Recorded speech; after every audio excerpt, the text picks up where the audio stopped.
Hinagsa ang mga deboto sa pagsaulog sa ika-57 nga kapistahan sa Shrine of the Holy Infant Jesus of Prague sa Davao City. Atong sero ng detalye sa report ni Argil Relator Live. Argil. Sara, taliwala sa pag-ulan na wala kini nahimong babag alang sa mga deboto sa pagtambong sa mga aktibidad karong adlaw sa kapistahan sa Shrine of the Holy Infant Jesus of Prague. Gani kadaghanan kanila bitbit pa nila ang ilang mga imahen ni Senyor Santo Niño.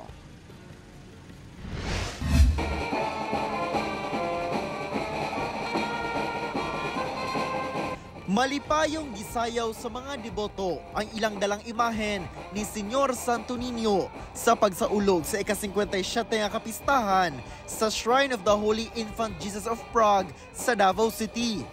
Una ni ana, taliwala sa pag-ulan kaganihang kadlawon, padayon ang pag-abot sa mga deboto alang sa pagtambong sa mga aktibidad sa kapistahan. Ang debotong si Nanay Concepcion mibiyahe pa gikan sa Nabunturan, Davao de Oro aron motambong sa kapistahan kauban ang iyang pamilya. Kung magkuan makakwarta makakuan mi diri. May plano mi nga maatog yun. Lago mga ngayo ko kanang mayong lawas sa tibok pamilya. Wala og tuogayod nga imahen sa Senyor Santo Niño ang bitbit ni ining debotong si Lenny. Tungod kay ako debote dito sa iya ha. Peaceful lang. Daghan, sobra 5 akong dala ron. Alas 5 sayo sa buntag, dihang ginaog na o gisakay sa karo ang imahen alang sa prosesyon palibot sa shrine compound. Gamit ang ilang mga payong, wala igsapayan sa mga deboto ang ulan sa pagsalmot sa kapistahan.